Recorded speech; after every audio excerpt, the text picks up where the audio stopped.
On y va. Alors, donc on avait dit hier que quand quelqu'un il voit un événement dans sa vie, en vérité c'est pas un hasard. Et le but, c'est justement de le faire juger ce qu'il voit, pour après pouvoir le juger à lui-même.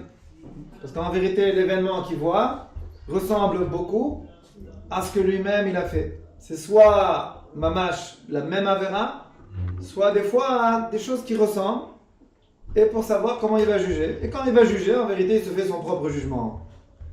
Alors il va ramener un exemple du Messilat Yesharim qui dit que אנחנו רואים שאף על פי שלא רוב בני אדם גנבים הם בגלוי. C'est vrai que la majorité des gens ne sont pas des voleurs, on va dire dévoilés quoi, clairement, sur le vol classique qui consiste à voler, à mettre la main dans la poche de son ami. C'est vrai que la majorité des gens ne sont pas comme ça. Cependant, Rubam To'amim Ta'am Geneva. La majorité des gens, il dit le Messilat Yesharim, goûtent au vol dans leur vie tous les jours. Hine, Abba Chilkia, Aya ben Beno Shel Choni Margal. Il y avait un qui s'appelait Abba Chilkia, qui était le petit-fils de Choni à Margal. וכשנצחך העולם לגשם היו שולחים אליו תלמידי חכמים. Quand il manquait de la pluie, eh ben, il y a des talmidei chachamim qui allaient le voir pour lui demander de prier. היה מתפלל, et la pluie elle tombait. פעם אחת, une fois, שלחו אליו זוג תלמידי חכמים שיבקש שירדו גשמים. Une fois, ils lui ont envoyé deux talmidei chachamim pour qu'ils demandent la pluie. Ils n'ont pas trouvé chez lui à la maison. Ils sont partis dans le champ et ils l'ont trouvé là-bas en train de travailler. Natnu lo shalom, ils lui ont dit shalom. Velo irzir lahem panav. Il les a même pas regardés. Le soir, ils lui ont demandé, ils lui ont dit pourquoi tu nous as pas répondu shalom pendant que tu travaillais? Eh ben, il a répondu Sachi Ria Amani. Je suis un employé. Velo ratziti leitbatel mimelarti. Et j'ai pas voulu être mevatel de mon travail. J'ai pas voulu arrêter mon travail. J'ai pas le droit. C'est du vol. Yaakov Avinu, il dit clairement dans la Torah. Haiti bayom achalani chorev ekera balayla vetidat shnati me'enai. Yaakov Avinu, quand il a travaillé chez Lavan, le plus grand magouilleur de la terre. Yaakov, il a travaillé là-bas. Il a bossé comme un malade, nuit et jour. Il dormait pas la nuit pour surveiller les animaux. Mais c'est des heures sup, qu'est-ce que tu fais? C'est n'importe quoi. Ah non, moi je suis fidèle dans mon travail. Sinon je ne suis pas Neeman à mon employeur. Je dois faire tout pour que les choses se passent le mieux possible. Il dit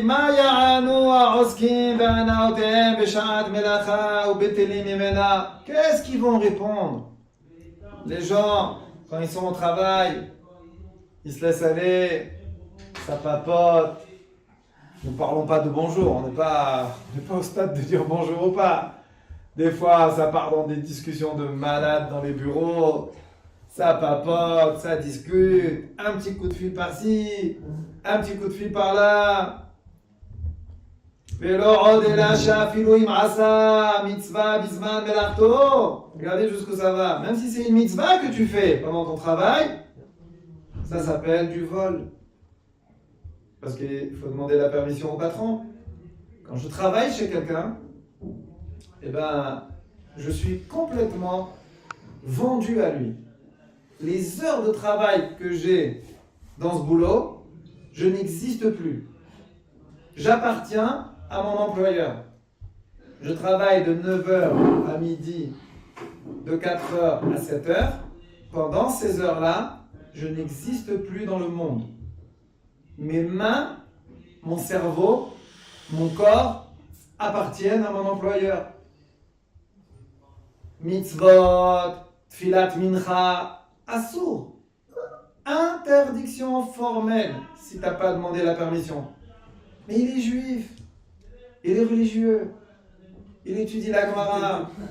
Ah, c'est sûr qu'il va me permettre. Non, il faut demander la permission. En général, ils permettent. Mais si tu n'as pas demandé la permission, tu n'as pas le droit. C'est du vol. Type, il est en train de faire la Hamida, il va monter là-haut. On va lui dire pendant un quart d'heure, 20 minutes que tu as fait mincha, tu as volé ton patron pendant 20 minutes. Ta tefila, elle n'a pas dépassé les lèvres de ta bouche. Même pas elle est montée au niveau du nez, rien. Il n'y a rien du tout. C'est comme si tu n'avais pas prié. C'est comme si tu as fait une récitation. C'est n'importe quoi. Et ça, malheureusement, on sait que le vol, c'est ce qui a fait déborder le vase dans le Maboul, dans le déluge. Qu'est-ce qui a fait qu'Akadosh Baruch Hu, il a décidé finalement d'envoyer le déluge? C'est le vol. Et le vol, c'est pas rien que mettre la main dans la poche de son ami. C'est comme ce petit exemple. Ve'od avilecha mispar el hamekorot שכתב על זה בפירוט בהרחבה וזה לשונו עומד יהודי בבית הכנסת. Un homme, il donne des exemples maintenant de vol. Regardez un peu, des fois que Dieu nous en préserve. Un bonhomme, il est à la Sina. Maker al-Louach Libo, il fait vidouille. Regardez ce qui se passe dans la tête en général des gens. Shamnu, Bagadnu, Gazalnu. Gazalnu, voler. Il est là avec une barbe, un chapeau, le frac. Ah, c'est une bombe atomique, il étudie la Torah toute la journée. Il s'arrête. Il y a une petite idée qui passe dans la tête. Ami Gazalti, moi j'ai volé. Ah, c'est fait shalom. Quand j'ai volé? Attends, je veux bien, Shamlo, Bagadno, d'accord, c'est très vague, c'est très vaste. Voler. Ah, je me rappelle depuis que je suis rien, j'ai jamais volé de ma vie. Ou il s'arrête, il est en état de choc. Je vais pas mentir, je vais pas dire à Dieu que j'ai volé alors que j'ai pas volé. Mais non, les gens ils avancent. Quoi, il va rater la tefila, il va rater Vaïravol, le minyan. Je peux pas trop penser maintenant. Alors qu'est-ce qu'il répond? Non, j'ai compris. C'est au pluriel. Gazalnu. Ah, ça y est, j'ai compris. En vérité, on se met tous ensemble avec les gens qui ont volé.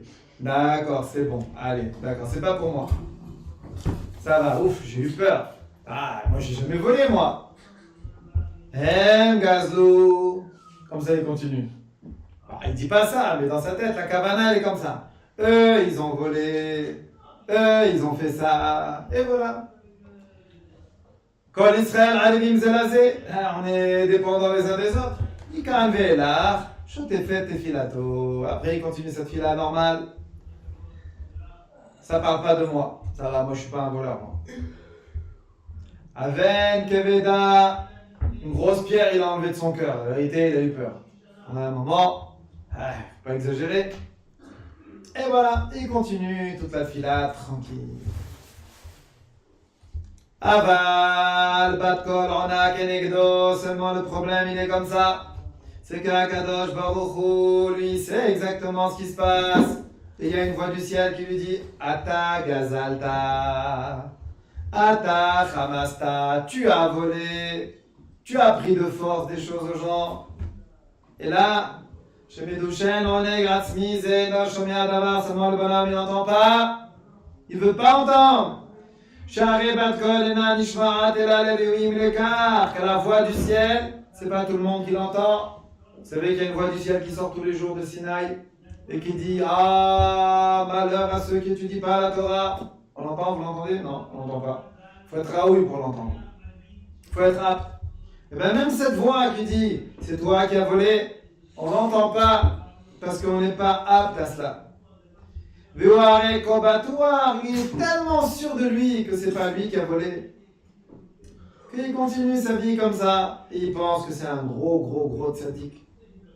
Alors on se pose la question. Aomnam en atzedekito, peut-être qu'il a raison ce bonhomme. Mais il est religieux, il est bien, il est truc, il a jamais volé de sa vie le pauvre. Alors il dit, viens, on va vérifier un peu.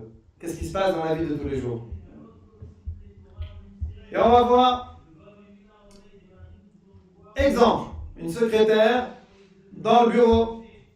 Sauf un boss, un misral. Finalement, le patron, il sort du bureau. Tout de suite, la secrétaire, qu'est-ce qu'elle fait? Elle prend le téléphone avec sa sœur. Ça fait très longtemps qu'elle n'a pas parlé avec sa sœur. Elle profite, prend le téléphone, elle appelle, et elle se fait une petite conversation sympa avec sa sœur. Ça va, c'est pas la fin du monde. Premier exemple. Deuxième exemple. Il y a un bonhomme, il est dans la queue. Il fait très très chaud. Son sac qu'il a dans la main, il commence à lui peser. Devant lui, il y a quelqu'un qui fait la queue avec une grosse valise. Très large, bien et tout. Il double la dimension de son sac. A priori, c'est pas grave si je pose le sac dessus. Qu'est-ce qu'il y a? Zéné, zélo chasser, c'est le sougan, d'accord? Mipam n'est pas כאשר בעליה הסתובב והחוק נאלץ להגביה בזריזות étatique. Qu'est-ce qu'il fait? Quand l'autre il tourne la tête, il soulève le sac. Comme ça, il ne dérange pas. Quand l'autre il retourne la tête, il remet le sac. Ni vu, ni connu. Voilà, qu'est-ce qu'il a fait? C'est bon, ça va? Y a rien de mal. Encore un autre exemple. Des fois, on fouille dans les poches et on trouve un stylo. D'où il vient ce stylo? Je ne me rappelle plus d'où il vient. Je ne sais plus comment il est arrivé ici. Il ne se rappelle pas, le bonhomme. Et après, il se dit Shenata, l'auto, Mimichou, les régales, les tzorke, Khatima, Beshara, les Arziro, peut-être je l'ai pris pour quelqu'un, pour signer un truc. J'ai oublié de rendre. Mais maintenant je ne sais pas à qui il appartient. Ben, c'est bon, je peux l'utiliser. Ça va, c'est pas la fin du monde. Aujourd'hui, un stylo, c'est rien. C'est bon, ça va. Aujourd'hui, on est dans une génération riche. Un stylo, c'est rien. Et il l'utilise, et voilà. Et en avant. Il dit des exemples comme ça, hein, on peut en donner des tonnes, des tonnes. Et voilà. Et malheureusement, ce sont des exemples de quoi? Des exemples de vol. C'est du vol. C'est du vol comme si tu mets la main dans la poche de ton copain et que tu lui prends une pièce. C'est exactement pareil. Ma ashkafat halakha. Qu'est-ce que la halakha dit? Pkida, la secrétaire qui téléphone sur le compte du patron sans qu'il sache, c'est une voleuse. Elle vole non seulement le prix de la conversation, mais en plus le temps de la conversation. La pauvre. Pourquoi? Parce que son temps, il est mishourbad. Son temps, il est assujetti. Il est soumis. Shi'aboud. Elle appartient à son patron. כל אחד מאיתנו למד פעם ששואל שלא מדעת גזלנו.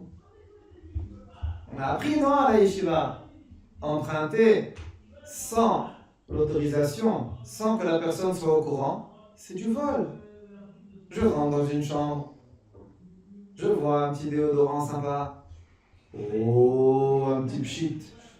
Pchit à droite, pchit à gauche. C'est pas la fin du monde, ça va, arrête. On n'est pas je sais pas où. Gazan, tu sens bon, mais ça sent pas bon. Tu t'es mis du déodorant, mais la zizou taneshama, elle pue, elle sent mauvais. Kedeliot Gazlan, pour être un voleur, il dit il faut pas s'inscrire au club des voleurs. Non, il n'y a pas besoin. On peut être un voleur avec une barbe, un chapeau, costume, etc. La classe, tout, le grand religieux et tout. Mais là, si tu fais de temps en temps un petit pchit, où tu trouves un petit bonbon qui traîne dans la chambre, Mistama, il a personne. On ne va pas le laisser ici, le pauvre. Il faut lui faire son tikkun, ce bonbon. Allez, Shem, Yichot Kuchar Vechou, Baruch Ata Hashem, Shakom Ya Vivaro, hop là, et voilà. Il n'y a plus de bonbon. À qui il est? À qui il appartient? Oh, c'est pas grave, un bonbon de plus, un bonbon de moins, c'est pas la fin du monde. Ata pashut shoel erega marchir shel chez obeli yediato, tu empruntes un objet, un ustensile à quelqu'un sans qu'il le sache. Mishtamesh bo ou marziro miyad, tu t'en sers et tu le rends tout de suite. Variata kvar gazlan, t'arrives ici à être gazlan en 20 secondes. T'as battu le record du monde. T'as un truc de fou. Bli yeda ilchati, sans connaître la halacha, caché l'itnakot le halutin migezel. Si on ne connaît pas bien les halachot, dîner mamonot, c'est des halachot très durs. On ne peut pas se sauver du vol. On ne peut pas. תאר לעצמך שבצהריים חוזר חברך למשרד מול הכיתה ובידו חבילת ופלים. Imagine maintenant, tu as un copain à toi, il revient au bureau ou il revient à l'école, dans la classe, avec un paquet de gaufrettes. Ou Ochel, lui il mange, ou Mazmi notre. Et il t'invite à prendre aussi. Michoté veisarel. Quel est l'imbécile qui va refuser? Petite gaufrette, c'est toujours sympa, il y a toujours de la place pour les bonnes choses. Aval, bim'at sechel. Seulement, si tu réfléchissais un peu, tu te serais rendu compte que c'est son repas de midi.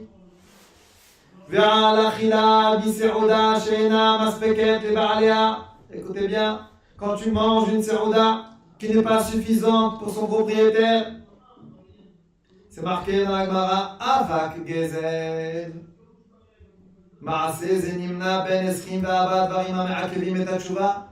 Le Rambam il cite ça comme étant un des éléments qui empêchent de faire tchouva. Vous imaginez un peu la gravité de la chose. Pour grignoter une gaufrette, pour une petite tava d'une gaufrette, tu t'es pris un dossier là-haut, je te raconte pas. Un dossier lourd. Lourd. Vaut mieux que tu te retiennes, tu manges pas. Il te propose. Parce qu'il est bien éduqué, le bonhomme. Parce qu'il a honte de manger comme ça devant toi sans te proposer. Il est gêné. C'est son repas. Il a besoin de finir tout le paquet pour être un peu bourré. La purée de pommes de terre, ça bourre pas. Et les gaufrettes, ça bourre un peu. Il est obligé de manger tout le paquet. Et toi, alors des fois, il y en a, ils sont très cool. C'est pas une gaufrette qu'ils vont prendre. Ah, il est tellement sympa. Mais vas-y, serre-toi. Fais-toi plaisir. L'autre, il se gêne pas. Et une, et deux, et trois. Parce qu'il a partagé le paquet avec lui. Nafka aïn alatzmenu. Nefakea aïn. Il faut ouvrir les yeux. Il faut un peu réfléchir dans la vie. Venishmor al nikayon kapav. Il faut faire attention à la propreté de nos mains. Pas seulement la propreté avec le savon et l'eau, mais la propreté au niveau du vol. On peut très très vite avoir une étiquette de voleur sans pour autant rentrer la main dans la poche de son ami.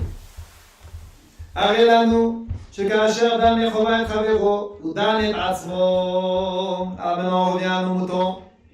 Je vois un bonhomme en train de voler dans la rue, mettre la main dans le sac d'une femme, lui prendre le portefeuille et se sauver. Oh, je suis outré. Eh bien, Azizou, quand tu as mangé les gaufrettes de ton copain, c'est exactement pareil. C'est exactement pareil. C'est tout. Pas plus compliqué. Quand tu as mangé les gaufrettes de ton copain, quand tu as utilisé le stylo que tu ne sais pas d'où il vient, quand tu as pris le téléphone dans le bureau, quand le patron il est sorti, c'est exactement pareil. T'as pas mis la main dans la poche du patron, mais t'as fait exactement pareil. Alors quoi? Faut faire attention les amis. Faut pas croire qu'on est de gros tzadikim comme ça, qu'on fait rien de mal. C'est pas vrai. Il y a beaucoup de choses qu'on regarde que les autres y font et qu'on est persuadé que nous on fait pas. Le vol là, c'est un exemple parmi tant d'autres. Parmi tant d'autres. Il y a tellement de choses que Hachem nous fait voir dans la vie. Et en vérité, nous-mêmes, peut-être pas exactement la même chose, mais pas loin du tout. Ou des choses, du moins, qui sont de la même gravité. Et que nous, on a l'impression que ça va, c'est pas la fin du monde. Alors on se permet de faire des commentaires déplacés, mais l'Arzizo, ces commentaires que tu fais, ils ont un effet boomerang. Tu les envoies, en vérité, ils te reviennent en pleine figure. À 120 ans, tu vas avoir la surprise du chef. Tu vas arriver là-bas, tu vas même reconnaître le style. Le style du commentaire. Tu vas dire, tiens, c'est bizarre, on m'a donné un relève, ça ressemble beaucoup à ma manière de parler, ça. Bah, c'est exactement toi, hein. C'est pas que ça ressemble, c'est toi. C'est toi-même qui t'es fait ton propre jugement. Un jugement, il faut faire attention, il ne faut pas démarrer au quart de tour, comme on dit. Il faut fermer la bouche, fermer le cerveau. Arrêtez de croire que je dois porter un jugement sur tout ce qui bouge. Pense à ta tête, pense à ta vie. Révise un détosfotim. Au lieu de passer ton temps à regarder dans Feder Rochel qui c'est qui mange, comment, et quoi, et comment, et combien il s'est servi, et combien il ne s'est pas servi, et c'est honteux, et c'est pas honteux. Pense à un tosfot, tu verras, tu n'auras pas le temps de penser aux autres. Et de faire des commentaires sur les gens. Révise, rentre dans ta Torah, vis ta Torah, ta vie de Torah, vis-la à fond.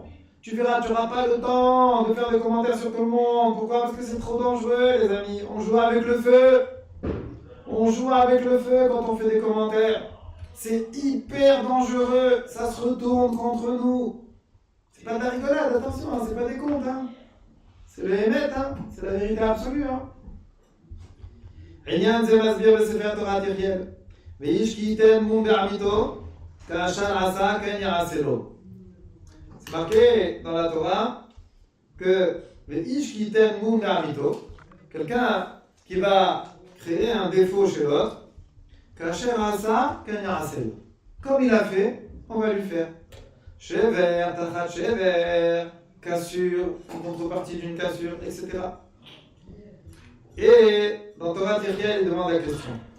Les filles Abshat ou Lona Asaken, qui mamon meshalem kasher tashu rabotenu zichronam yulacha. C'est marqué dans la Masechet Baba Kama que, en vérité, on n'applique pas le pasouk à la lettre. C'est pas parce que quelqu'un il a cassé le pied à quelqu'un qu'on va lui casser le pied. Mais les Chachamim, ils ont expliqué, ils ont dit la kavana de la Torah, hein, c'est une compensation en argent.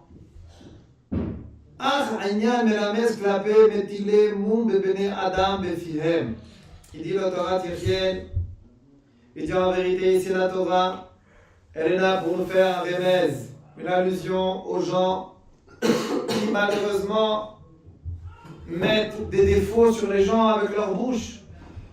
Il est bête, il est nerveux, il est égoïste. Les commentaires des gens, quand je parle comme ça, je mets une étiquette sur la personne, défaut, égoïste, bête. Qui t'aidrou, כאשר הם ידברו לשון הרע ולהוציא שם רע לחמה להליצם כדי להשפיל בפרט, על ידי כן יתקיים מום בם או בזרעם. Écoutez bien ça. La Torah, elle a dit, tu as mis un moum sur ton copain, comme tu as fait, on va te faire. Tu as dit un truc pas bien sur ton ami, et bien ça va te retomber dessus. Tu as dit qu'il est bête, et bien soit tu vas devenir bête toi, soit dans ta descendance tu auras des gens bêtes. Vous vous rendez compte un peu? Pas de la rigolade, hein? Attention, hein? C'est pas... Baiser à Rignan, Macham Robi Kiddushin, quand la possède, Bémoumo possède. Qu'est-ce qu'il y a écrit dans la Sarah Kiddushin? Tout celui qui rend pas soul quelqu'un, et bien en vérité il le rend pas soul avec son propre défaut à lui. C'est quoi le pshat? Vetsonoloma, Shenarasa Bomum Aliedeken. Ça veut dire quoi quand on te dit Kol possède, celui qui rend pas soul, Bémoumo possède? Le pshat il est, quand tu vas rendre pas soul, et ben tu vas te rendre pas soul à toi aussi, avec ce même moum que tu as utilisé pour l'autre. Tu ne fais que te faire du mal. Donc on voit qu'avec notre bouche, plus on fait des commentaires déplacés, et en vérité, ça ne fait que nous retomber dessus. Même si tu le fais pas, même si tu te retiens pas par amour pour ton prochain, ne retiens-toi par amour par rapport à toi. C'est pas dommage de t'esquinter comme ça du matin jusqu'au soir. tout commentaire déplacé contre ton ami se retournera contre toi. Voilà. À tous les niveaux, on a vu, on n'arrête pas de le voir. Tu te fais ton propre jugement, tu t'amènes des pépins sur toi et sur ta descendance. Si on ne peut pas te rendre bête à toi, parce que tu as dit qu'il est bête, eh ben on va rendre bête tes enfants, que Dieu nous en préserve. Chemichement, ça fait peur. Ne serait-ce que pour ça, hein, on devrait fermer la bouche. On devrait fermer la tête et ne plus penser, ni dire rien du tout de déplacé sur qui que ce soit. Ça nous retombe dessus. והעניין, כי רבותינו ז"ל אמרו בשבת, כשם שדנתוני לקו זכות, כן המקום ידין אותכם לקו זכות. במידה שאדם מודד, מודדים לו. De la même manière que tu juges le Kav Zechut, Azakadosh Baruch Hu te juge le Kav Zechut. Et comme tu agis, on agit vers toi. Ça vaut le coup. Ne serait-ce que par intérêt personnel. Allez, je ne peux pas me le voir celui qui est en face. Je vais rien dire. Pas parce que je l'aime. Parce que j'ai pas envie que ça me retombe dessus. Non? Vous vous aimez pas? On s'aime pas? C'est pas un chaval de s'esquinter comme ça. Ça s'appelle de l'autodestruction. Avec les commentaires déplacés, on s'auto-détruit. C'est pas dommage de s'auto-détruire comme ça? C'est pas dommage de se faire tellement de mal? En vérité, comme c'est marqué partout, l'homme il est responsable de tout ce qui lui arrive dans sa vie. Il est responsable de toutes les galères qu'il a. Pourquoi? Parce que la bouche, c'est un phénomène cette bouche. On est là, on parle, on truc, et attention, c'est sur tout le monde. Hein. Des fois, les gens ils s'imaginent que parce que c'est quelqu'un de la famille, alors il peut se permettre un peu plus de parler. Ou c'est ses propres enfants. Nous, ton gosse, un juif. La Torah elle a dit qu'il faut faire du Kav Zechut avec les juifs. Il n'y a pas une petite astérix, sauf ton fils. Pas marqué? Toi, t'as les parents, ils se donnent à cœur joie. Hein. Ah là, il sait rien faire celui-là. C'est un bon à rien. Il casse tout. Et en avant, c'est parti. Ah, l'Arzizou. Ben, même avec lui, ça va se retourner contre toi, ce chat-là. Il faut faire attention comment on parle. Pourquoi parler mal? J'ai pas dit qu'il faut pas que tu éduques les gosses. Mais tu peux les éduquer sans faire un commentaire composé complètement déplacé pour l'éduquer. T'as pas besoin de discuter avec ta femme dans le salon et de commencer à faire les prendre un par un les gosses et les casser en mille. C'est n'importe quoi. Pourquoi? Ça va changer quelque chose? L'éduquer, il faut oui l'éduquer. Mais faire un commentaire déplacé la main, pourquoi? Ça va t'aider à mieux l'éduquer? Surtout s'il dort pas dans la chambre à coucher, il entend ce que tu dis, le pauvre, je te raconte pas la nuit qui va passer et ce qu'il va sentir au fond de lui. Parce que les gosses, c'est des gros spécialistes de faire genre ils dorment. Ils adorent entendre des conversations de papa et maman dans le salon. Une fois que tout le monde dort, soi-disant, en vérité, ils écoutent. Et même si le gosse, il a pas écouté, Hachem, il écoute. Hachem, il écoute, c'est pas bon. C'est une catastrophe. Pourquoi parler du mal? Pourquoi parler mal? Pourquoi faire des commentaires déplacés? Ça ne fait que se retourner contre nous. Alors, ne serait-ce que par amour de nous-mêmes, on devrait arriver au Bezrat Hashem à un stade où Bezrat Hashem, on ne parle plus et on pense que du bien des gens, on parle que du bien et on pense que du bien, ne serait-ce que pour nous. Hashem les